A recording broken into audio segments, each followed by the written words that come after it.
Have you ever bought a bottle of water after security at an airport and thought, wow, this is way overpriced, but you bought it anyhow? Why? Because you had no other option. Limited supply and high demand. It's a beautiful business model. What if your business could do the same? Let me show you how. Welcome back to my channel.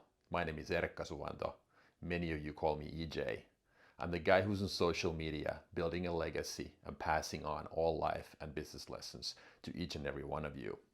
I have personally built 3 companies up to 5 million level, making all the possible mistakes, and now talking about those lessons so that you don't have to go through the same headache. We have all been there, past security, feeling thirsty, and buying that overpriced bottle of water. Why is it so much more expensive past security than before it? Let me explain. Here, before security, same water bottle maybe cost $1, and here past security it's $4.05. The number one reason why that is that there's unlimited supply here. The other 3 elements that are very important in this equation are demand, price, and value.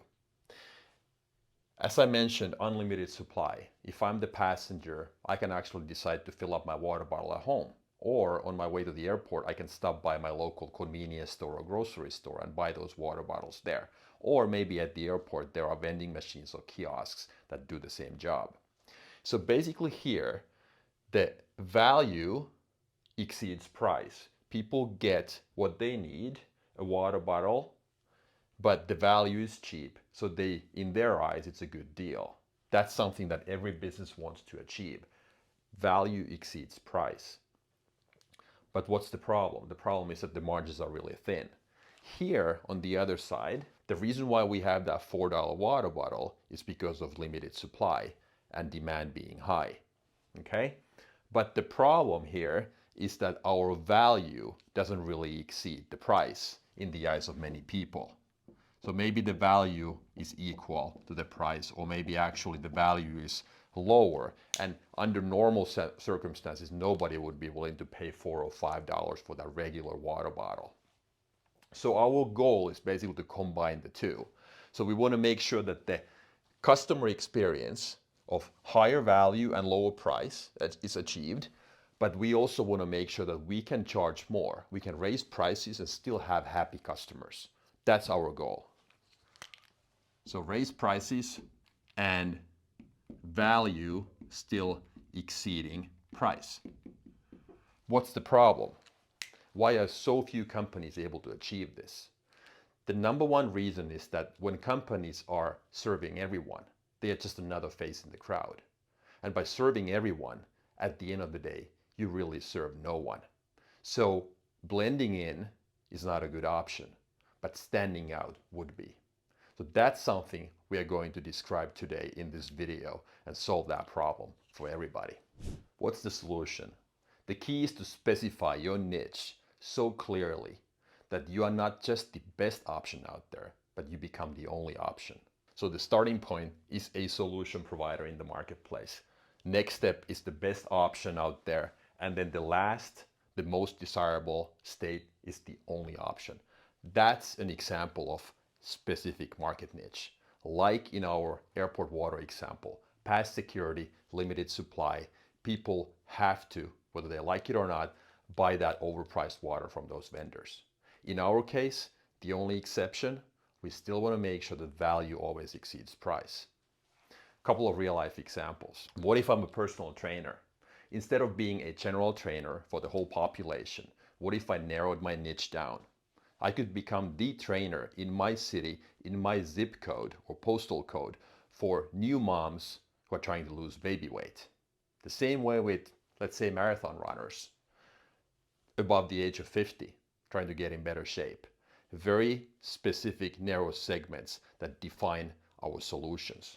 So in that case, we are not just trainers, but we are seen as experts. So people looking for a solution provider in that narrow segment start to see us as the only provider. And that results in a situation where we can raise prices and still provide excellent customer service and value that the people are willing to pay for.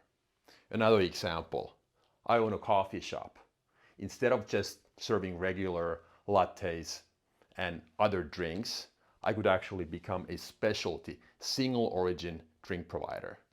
So going from drinks to a unique experience, the same exact thing. People know that they can get something else than just the regular latte or black coffee or tea from that coffee shop. They get something specific. It's a unique experience and they're willing to pay for it.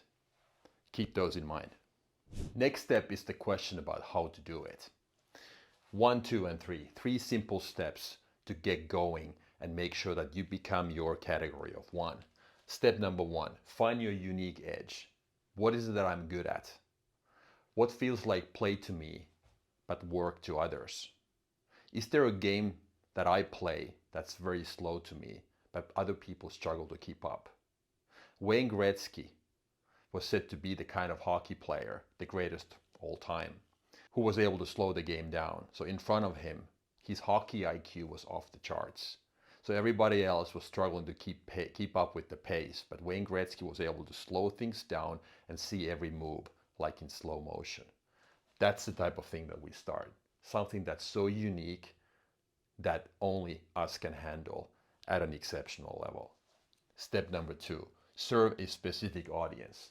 A couple of minutes ago, we already talked about those 2 examples, the personal trainer example and the coffee shop example. Serve a specific audience. And the key here is to combine the 2. We start with our unique edge. What is that we are really, really good at?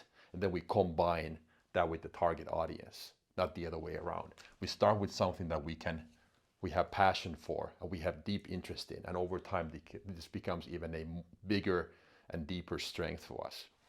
Then we look for a problem in the marketplace and then we define the solution based on what we are really, really good at.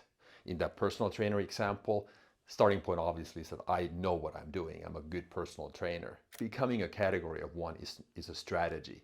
It doesn't happen by accident. Step number 3, when we are seen as an expert, not just a solution provider, in the eyes of the paying customer, remember, from a solution provider to the best option to the only option. And the last step, being the only option out there, results in a situation where the price can be higher and our margins are heftier.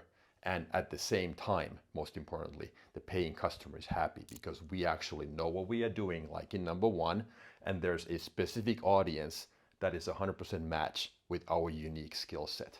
And then this results in higher price and more customer satisfaction at the same time. In summary, remember, becoming a category of one doesn't happen by accident. It's a strategy. Narrow your niche, focus on your unique edge, and watch your business grow. Start today by asking yourself, what is it that I can do that no one else can? If this made you think differently, let me know in comments. What is it that you want to achieve with your business? Thank you for watching, and I'll talk to you again next time. If you like this video and the other ones I have provided, please hit the like and the subscribe buttons. I would highly appreciate it. Thank you, and until next time.